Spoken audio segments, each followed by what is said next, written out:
The next area is a calendar area. So the first thing you can do when you're here is it's going to default to your calendar. So you're in your calendar right now. So if I click create, I'm creating an event for my calendar. So I'm going to discard that for right now, and we'll come back to that in a minute.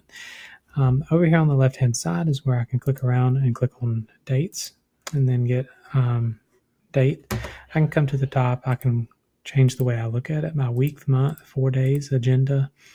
The agenda view is pretty nice. I really like that to kind of help me keep up with things. But going back to the month view, and then we can do some changes here. So one thing that we can do is we can select calendars that have been shared with us to show up. So if I start clicking some of these,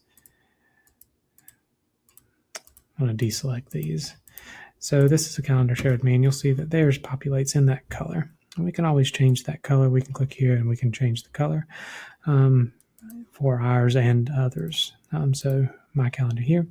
Another way to look at our calendars to notice that it starts with your calendar at the top and then it goes in alphabetic order afterwards.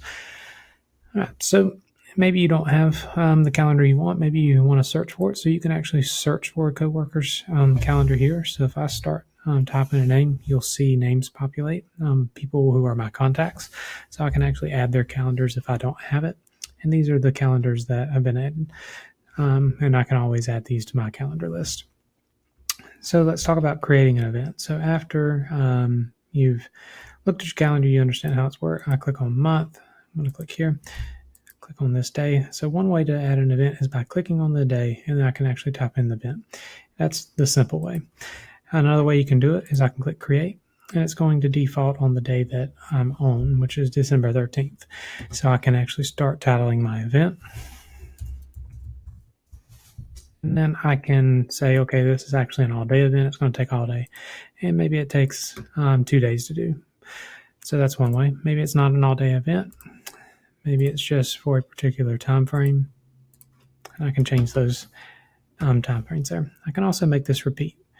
I can make it repeat weekly, monthly, yearly, every weekday, a couple of different options. I can also just tell it to repeat on certain days after 35 occurrences, never ends, or I can say it's going to end, this repeating is going to end on a very certain day. I can say repeat every so many weeks. So maybe it's something that repeats every 4 weeks, just on Monday and Wednesday. And I want it to stop then. Okay, so that's another thing that you can do. You can type in the location. And you can actually add video meeting details. If you want this to be a meeting that happens online, it's adding to my calendar, but actually any calendar that has been shared with me and I've been given rights to edit, I can actually add it to that calendar as well. I can add a description about what this is. And I can add an attachment. And so maybe I have an attachment that I want to add. I can add it from my drive, stuff that's been shared with me, or I can even upload it from my computer that I'm on. Another important thing is notifications. When do I want to be notified? Well, if it's an online event, maybe I do want to be notified 10 minutes before, but if it's somewhere where I might need to drive, maybe I need to change my notification to be 1 day before so that I'm reminded. And then I can actually add another notification. Maybe it's going to take me 2 hours to get there. So I want to be notified 3 hours before the event happens. And it can show me as busy while I'm at that event. That way people know that, look, I'm busy during that time. The visibility, is it public or is it private? Well, my calendar default is to be private. So it's not going to do that, show it to anybody, but you can do that. You can add guests. So you can add guest here, and you can actually add rooms. And these are default rooms that I've already created. So maybe it's in a certain building in Waycross, and I can actually add the room that I'm at.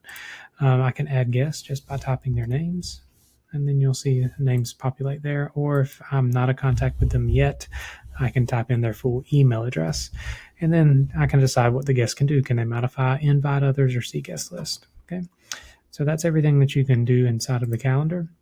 The next thing that I want to take a look at is the settings. You can actually make this compact and things get a little bit smaller. You can make it cozy, or you can make it comfortable, and that's just how large it the view is. So if we go into settings, there's a couple of different things you can change here. One of the things here is you can use browser notifications. So you'll actually get a little pop-up letting you know when things are happening. You can actually set your working hours. You can tell it when to start the week. A couple different things here. You can actually add a calendar background and other kind of things here. Another thing is here's where the calendars show up. You can actually edit the notifications from here and actually set a default notification. So maybe 10 minutes, you don't want that to be your default notification. Maybe you want it to be 30. So when you make changes, you click save. And then you can also add a notification for all day events. Maybe you want to default that to be a day before the actual event. And you can click save when you're done with that. Okay. And then going back to our calendar itself, the best way to do that is clicking here and then clicking calendar. And now we're back in our calendars. And the next thing you can do is here's your navigation. So you can actually navigate to different months. Again, anytime you want to add an event, you just click inside there. And here's where you can actually change again the event and where it's going to default at. That's pretty much everything with calendar. There's actually a few more things. If I want to share my calendar, I can click here. I can click calendar settings, the calendar settings itself. And then I can click share this calendar. And then I can actually share it with people by just typing in the email address here and then saying, okay, they can see all events, they can make changes and manage sharing, or they can see only free and busy. So it just depends on who the person is that you're trying to add. You can also share this calendar with others. You can either make it public or you can just share this calendar to everyone in the organization. Can they see when you're free and busy, or can they see the event details? That's all you can change there. It's the same when you do make the calendar public. What do you want them to be able to do?